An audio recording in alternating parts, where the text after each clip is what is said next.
Hello friend, study with BS classes में आपका स्वागत है। आज पढ़ेंगे दूर देश की बात, कक्षा 4 का 24वां अध्याय। ठीक है, तो दूर देश की बात। आज कहाँ की बात करते हैं अपन? मालू की। आज मालू के घर में बहुत चहल पहल है। विपटपन और उनका परिवार 5 साल बाद घर आए हैं। 5 साल पहले चिटपनम की नौकरी आबू धाबी में लगी थी, तभी से वे वहीं रहे हैं। मालू और उसके अप्पा चिटपन के परिवार को लेने हवाई अड्डे गए। कहाँ पे गए? हवाई अड्डे गए। हवाई जहाज के पहुंचने के बाद सभी यात्रियों का सामान उतारने में काफी समय लग गया। आखिरकार चिट्टपनम, कुंजम और बच्चे हवाई अड्डे से बाहर आते दिखाई दिए। शांता और शशि कितने बड़े हो गए। अप्पा एकाएक बोल पड़े, सारा सामान टैक्सी में रखा और सब चल दिए मालू के घर की ओर। शांता, तुम इतने लंबे सफर के बाद बहुत थक गई होगी। अप्पा बता रहे थे कि आबू धाबी भारत से बहुत दूर है, मालू ने कहा। अरे नहीं, हम तो बिल्कुल नहीं थके। माना आबू धाबी यहाँ से बहुत दूर है, पर हवाई जहाज से पहुँचने में हमें 2 ही घंटे लगे। हवाई जहाज बहुत तेज जो उड़ता है, शांता बोली। क्या बोली? है तो बहुत दूर, पर हम तो 2 घंटे में ही पहुँच गए। मालू यहाँ सुनकर बहुत हैरान हुई। उसे याद आया जब वहाँ अपने स्कूल के ट्रिप पर चेन्नई गई थी तो उसे ट्रेन में पूरे 12 घंटे लगे थे, लेकिन नक्शे में तो चेन्नई और कोची बहुत पास दिखाई देते थे। हवाई अड्डे से घर तक के रास्ते में मालू, शांता और शशि ने बहुत सारी बातें की।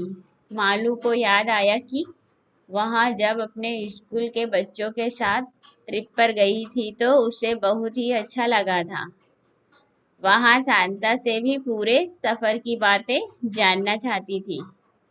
क्या जानना चाहती थी? शांता से पूरे सफर की बातें जानना चाहती थी।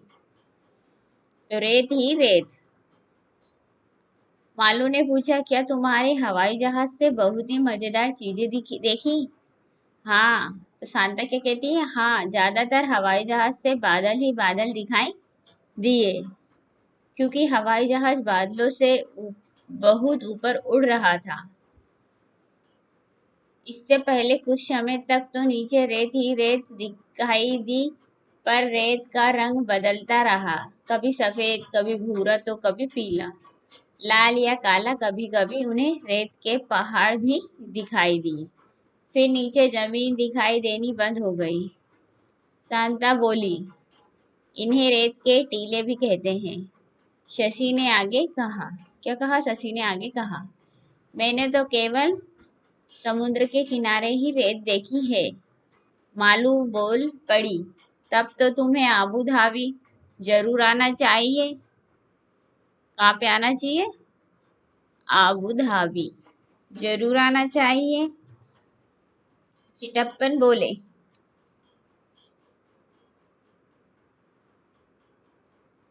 उन्होंने बताया। क्या बताया? उन्होंने बताया कि आबू धाबी और आसपास के देश रेगिस्तानी इलाके में हैं। कौन से इलाके में है? रेगिस्तानी इलाके में है, जहाँ पर रेत ज्यादा होती है। शहर से थोड़ी ही दूर जाओ तो चारों ओर दूर दूर तक रेत ही रेत दिखाई देती है। ना कोई पेड़, ना ही हरियाली, केवल रेत। ठीक है। केरल में बने अपने घर के आसपास की हरियाली और ठंडे पानी को मैं बहुत याद करती थी। अब यहाँ आकर बहुत अच्छा लग रहा है। कुजम्बा बोली, बारिश कैसी होती है यहाँ? बात तो शांता और शशि भूल ही गए। वैसे भी रेगिस्तान में बारिश नहीं होती। वहाँ पानी सचमुच बहुत कीमती है। वहाँ ना बारिश है, ना ही नदियाँ, ना झील और ना ही तालाब। जमीन के नीचे भी वहाँ पानी नहीं है। चिटप्पन ने कहा। शशि ने बीच में कहा, लेकिन वहाँ रेतीली जमीन के नीचे तेल होता है, इसीलिए तो वहाँ पेट्रोल आसानी से मिल जाता है। वहाँ पेट्रोल पानी से सस्ता है। चिटप्पन ने बताया। क्या बताया? कि पेट्रोल वहाँ पानी से सस्ता है। बातें करते करते सब मालू के घर पहुंच गए। टैक्सी से उतरते ही शशि और शांता आसपास इतने सारे फलों के पेड़ देखकर हैरान रह गए। शशि और शांता देखकर हैरान रह गए। नारियल, केले, पपीते, सुपारी, कटहल, कितनी ही तरह के पेड़। शशि बोली, आबू धाबी में तो सिर्फ खजूर के ही पेड़ दिखाई देते हैं। यहाँ पे आबू धाबी में सिर्फ खजूर के पेड़ ही दिखाई देते, क्योंकि वहीं एक पेड़ ऐसा पेड़ है जो वहाँ उग सकता है। एक खजूर का पेड़ ही वहाँ पर उग सकता है। कितने सुंदर तोहफे और फोटो। सबने मिलने के बाद कुजम्बा ने अपने बैग और अटैची खोली। वे सभी के लिए तोहफे लाई थी, और खजूर भी, मीठे मीठे और स्वादिष्ट। शशि ने मालू को आबू धाबी में चलने वाले नोट और सिक्के भी दिखाए। शांता ने बताया कि वहाँ अलग तरह के रुपये होते हैं, जिन्हें दिरहम कहा जाता है। क्या कहा जाता है? दिरहम कहा जाता है। उन पर वहाँ की अरबी भाषा में कुछ लिखा होता है। कौन सी भाषा में? अरबी भाषा में कुछ लिखा होता है। उन्होंने अपने घर और आसपास की जगहों की तस्वीरें भी दिखाई। कहाँ की? आसपास की जगहों की तस्वीरें भी दिखाई। चिटप्पन ने मालू को एक ग्लोब निकाल कर दिया। बोले, मालू ढूंढो, आबू धाबी कहाँ है और केरल कहाँ। एक उन्होंने ग्लोब, ये देख रहे हैं ना बच्चे, ग्लोब दे दिया। इसमें आबू धाबी और केरल कहाँ है। सब बच्चे ग्लोब पर अलग अलग जगह ढूंढ कर मजे लेने लगे। मालू ने चेन्नई और कोची भी ढूंढा। क्या? चेन्नई और कोची भी ढूंढा। शाम को बरामदे में बैठे सभी ठंडी ठंडी हवा का मजा ले रहे थे और आबू धाबी की तस्वीरें देख रहे थे। बहुत ऊंची ऊंची इमारतें और उनमें बड़ी बड़ी शीशे की खिड़कियां। उनको देख मालू झट बोली, इन खिड़कियों से कितनी ठंडी हवा आती होगी। चिटप्पन बोले, आबू धाबी में खिड़कियां खोलने का तो सवाल ही नहीं उठता। बाहर बहुत ही गर्मी होती है। कहाँ पर खोलने का मन नहीं होता है? आबू धाबी बहुत गर्मी होती। ज्यादातर लोग जगह तो एयर कंडीशन चलाते हैं। गर्मी की वजह से वहाँ के लोग ढीले ढाले सूती कपड़े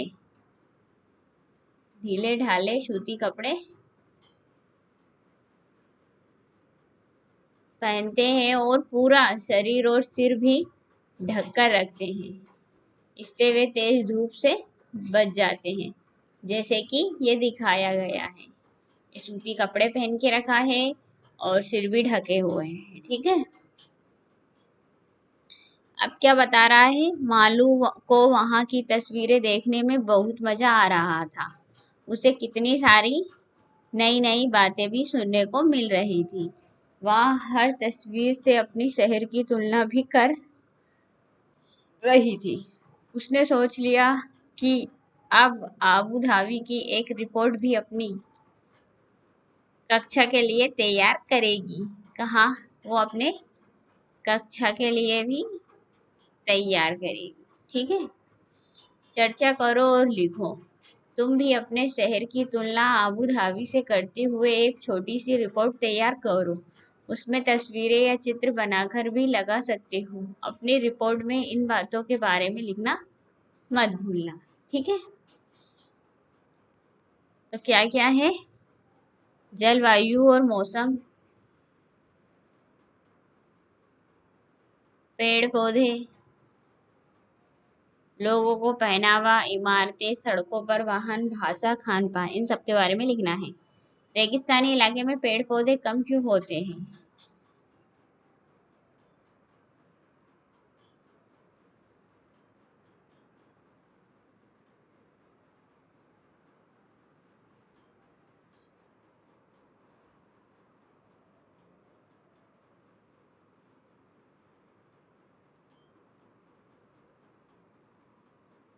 तो इसके बारे में अपन लिख देते हैं।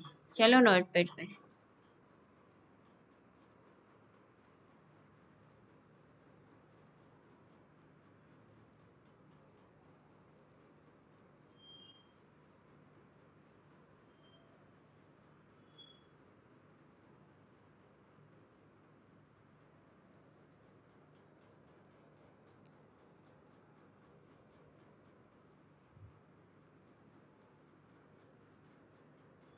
फर्स्ट क्या है? जलवायु। जलवायु एवं मौसम। और शुष्क,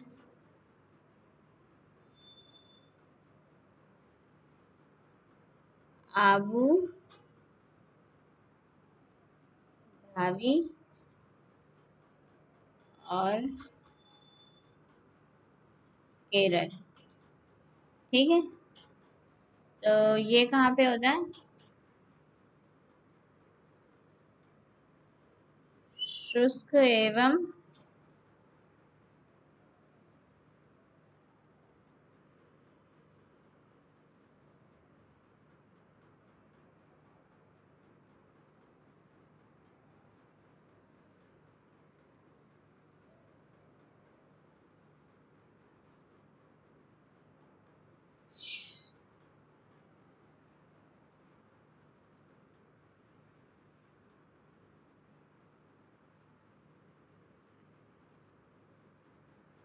गर्म।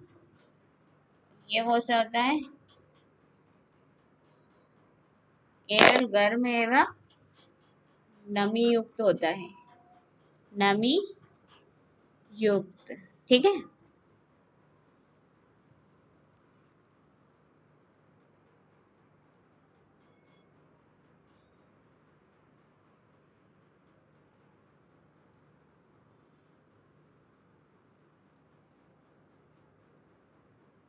पेड़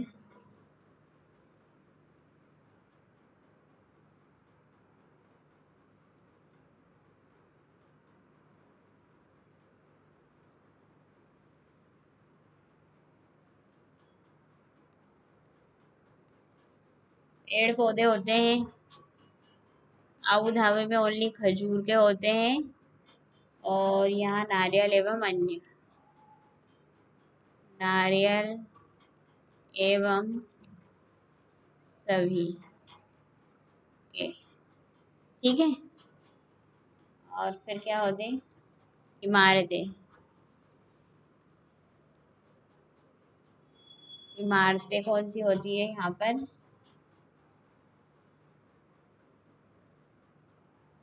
अ, लम इमारतें बहुत लंबी होती है और यहाँ पे हरियाली वाले घर होते हैं। हरियाली वाले। ठीक है।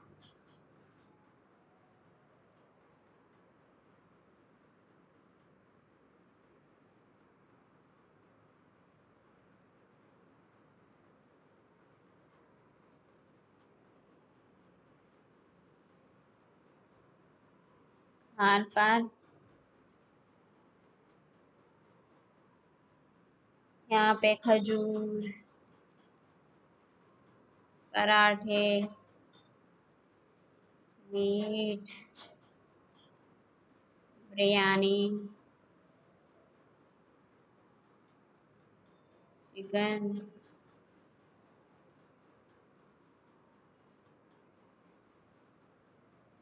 इडली, डोसे,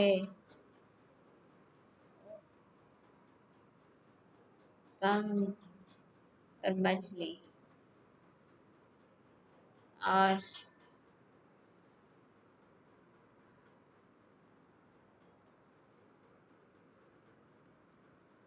भाषा कौन सी है यहाँ पे? अरबी। और यहाँ पे क्या है? केरल में मलयालम। ठीक है। और सड़कों पर वाहन बहुत ज़्यादा,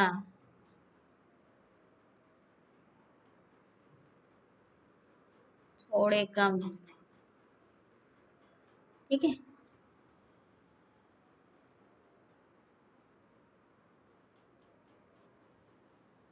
अब रेगिस्तान। रेगिस्तान इलाके में पेड़ पौधे कम क्यों होते हैं? रेगिस्तान इलाके रतीले जब तथा पानी की कमी से तथा पानी की कमी से वर्षा नहीं होती, वर्षा नहीं होती, इसलिए इसलिए पेड़ पौधे कम हैं। क्या तुम्हारी जान पहचान के कोई व्यक्ति किसी और देश में रहते हैं? हाँ, मेरे चाचा विदेश रहते हैं। वे वहाँ कहाँ कब से रहते हैं? वे वहाँ पढ़ाई करने गए थे या काम करने, क्या उनके वहाँ जाने का कोई अन्य कारण?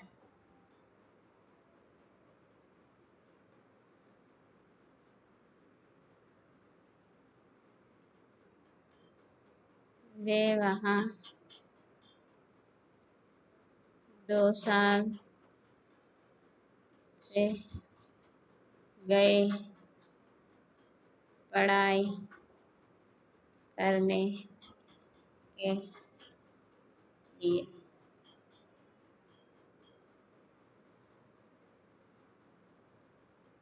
कारण कोई नहीं। इन नोटों को देखो, हर नोट के सामने के बक्से में उनका मूल्य लिखो। तो ये कितने पैसे हैं बच्चों?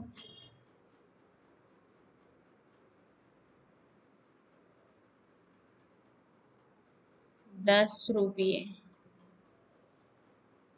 ठीक है। ये 20 रुपये, ये 100 रुपये, ये 200 रुपये। ये नीचे ये 500 का नोट है बच्चों। कितने का?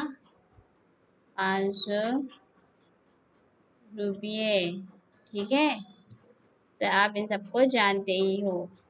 ये कौन से देश के नोट है तुम कैसे जानोगे? ये भारत देश के नोट है।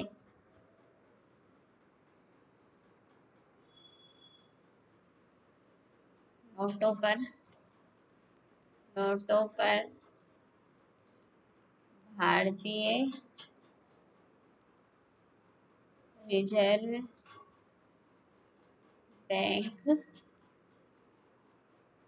लिखा रहता है। नोटों पर किसकी तस्वीर है? नोटों पर राष्ट्रपिता महात्मा गांधी जी की तस्वीर नोटों पर बनी है। क्या नोटों पर मूल्य के अलावा और भी नंबर लिखे हैं? हाँ, नोटों पर मूल्य के अतिरिक्त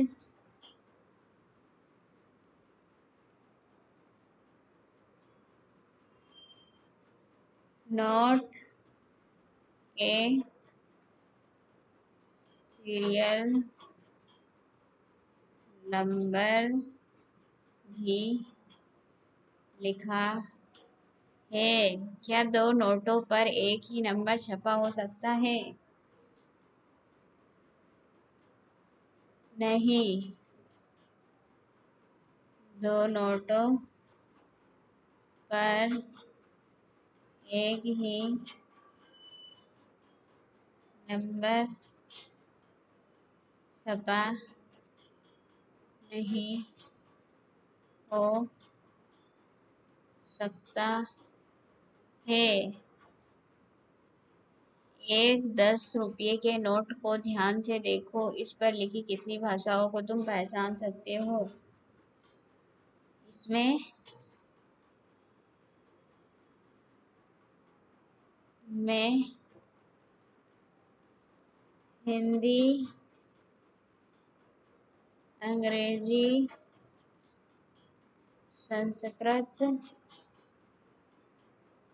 को पहचान सकता हूँ। ठीक है। किसी एक नोट पर लिखे बैंक का नाम लिखो।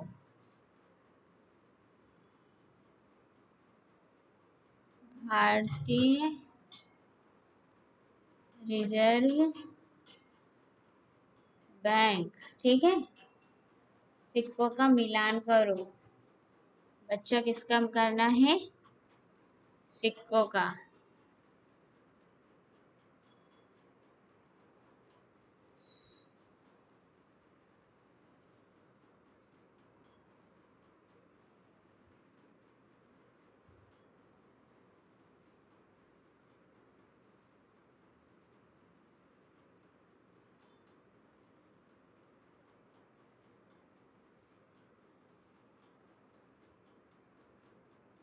ये 10 का नोट है, ये 5 का नोट है, ये 2 का नोट है, ये 20 का है, ये 1 का है।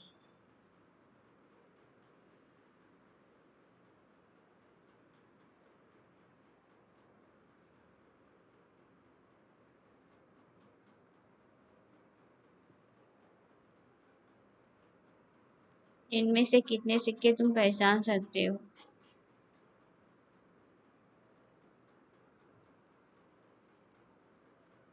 सभी सिक्के पहचान सकते हैं। ठीक है। सिक्कों पर मूल्य के अलावा क्या लिखा है? देश का नाम एवं बनने वाला वर्ष लिखा है। सिक्कों का मूल्य के अलावा देश का नाम और बनने वाला वर्ष लिखा होता है। इन नोटों को देखो, क्या ये सभी नोट भारत के हैं? जो नोट भारत के नहीं है उन पर लाल गोले बनाओ। पता करो, लिखो कि बचे हुए नोट कहाँ के हैं। कहाँ के हैं?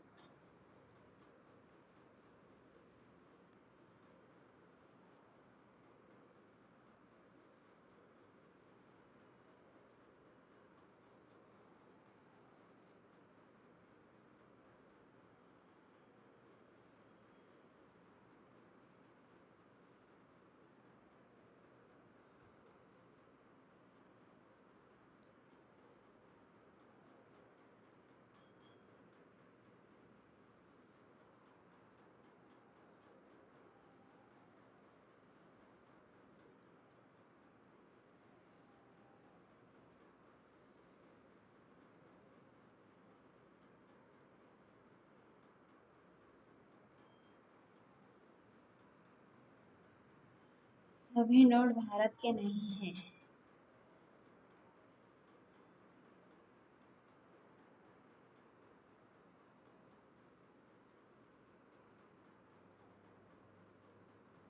ये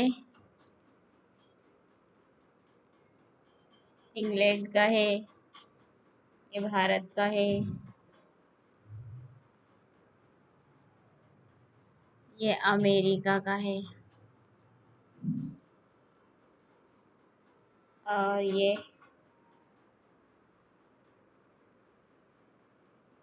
ओमान का है, ये भी ओमान का है, और ये भारत, ये चीन का है,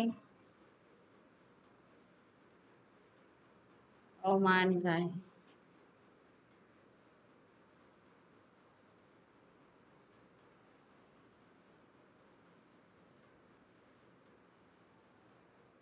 ठीक है,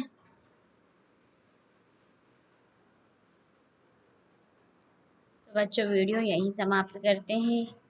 वीडियो सुनने के लिए धन्यवाद। मिलते हैं नेक्स्ट वीडियो में, जब तक के लिए ऑल द बेस्ट।